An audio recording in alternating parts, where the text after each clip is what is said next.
Hey everybody, it's Jason with Parallel Reality coming back with you today with an article from MRC Newsbusters, America's Media Watchdog.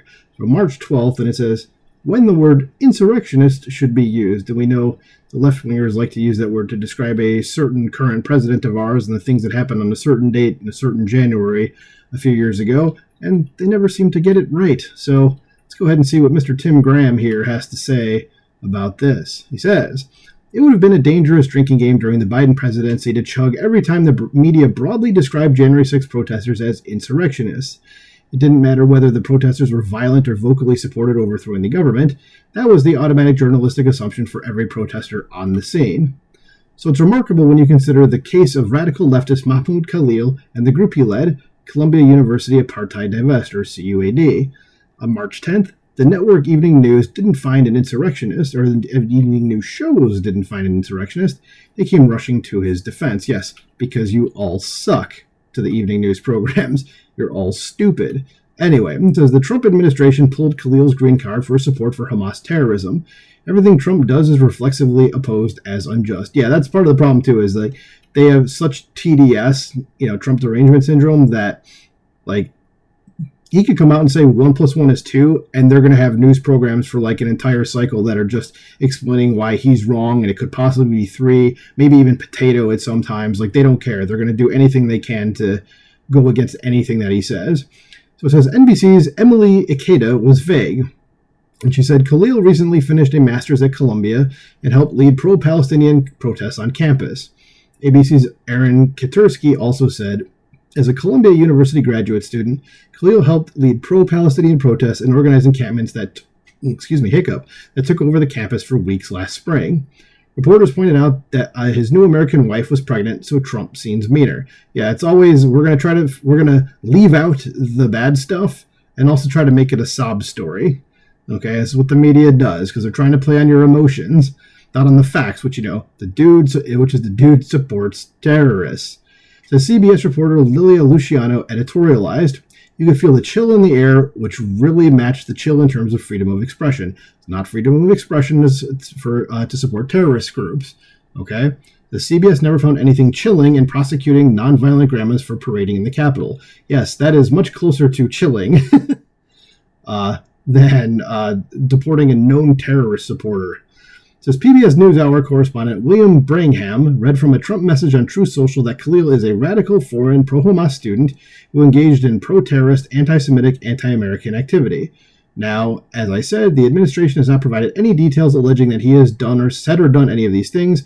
We simply, at this point, do not know. They played dumb. Okay, that's a ridiculous thing for that guy to say, because there's video of this dude himself saying all this stuff. So maybe you guys should just look a little harder and stop lying. It's not that difficult to find. Says the New York Times on March 11th turned to Khalil's friends, and of course we're going to play to the emotional part of it. Says who are describing him as kind, expressive, and gentle. Yes, the terrorist supporters, those kind terrorist supporters. Says that dramatically at odds with the Times reporting on CUAD on October 9th, 2023. So remember, that's 2 days after the October 7th massacre that Hamas did in Israel. Says they reported CUAD issued a statement calling the October 7th massacre of innocent civilians a moral, military, and political victory, and quoting Ismail Haniyeh, the assassinated former political leader of Hamas. And good, that's a good thing that man was assassinated. Okay, so again, this is the terrorist killing innocent people is good, but the kid who supports the group that did that, he's kind and gentle. Okay, so these are the games that they're playing. It was, again, the New York Times, right? Yeah, no wonder. New York Times always picks the wrong side of everything. It says the Palestinian resistance, it's not resistance, is moving their struggle to a new phase of escalation, and it is our duty to meet them there, the group wrote on October 7th on Telegram. Earth to media, they're pro-Hamas, yes, and it's not resistance. They're resisting themselves. Israel's just over there not doing anything to them. They just decided to kill a bunch of Jews, and these folks are like, we need to resist. What are you resisting? They just killed a bunch of innocent people. That's all they did. Says the Times noted CUAD rescinded an apology it made after one of its members said the school was lucky he wasn't out killing Zionists. We support liberation by any means necessary, including armed resistance, they said. So you're the bad guys. That's all you are. You're bad people. Says Khalil has been routinely described as the lead negotiator. I almost said agitator, which I guess in this case could probably be a synonym. It says for CUAD, but the no evidence gang at PBS somehow thinks you can't connect the dots between Khalil and CUAD. We can guess PBS reads and respects the New York Times, so they can't call this story disinformation, one of their favorite words. It says PBS pretends you can't find anything anti-American in CUAD's output.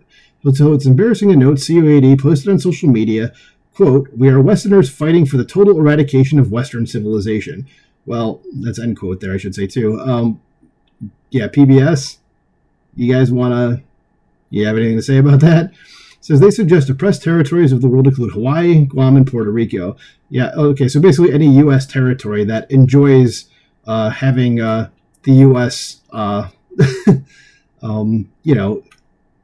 protection of the United States. Well, Hawaii's a state, obviously, but Guam and Puerto Rico, I don't think they're that upset by it. In fact, I'd hasten to say they don't really care.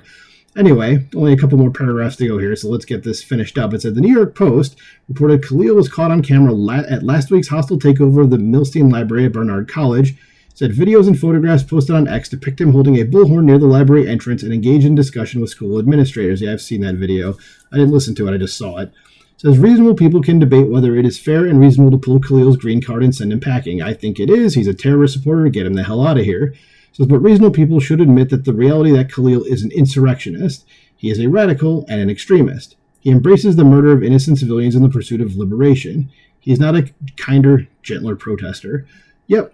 And what did it say about the insurrectionist part again? Reasonable people should admit that the reality is that Khalil is an insurrectionist. Yes, okay. For some reason, I thought I read that wrong. But yes, he is. He's the one that said his organization says that they want to take down Western civilization, and he's here in Western civilization. Yes, he's an insurrectionist. Ain't that hard. So that is the story here. Do you think insurrectionist is the right word to use for this guy? Let me know in the comments below. Please like, share, subscribe. I'll talk to you soon. Bye.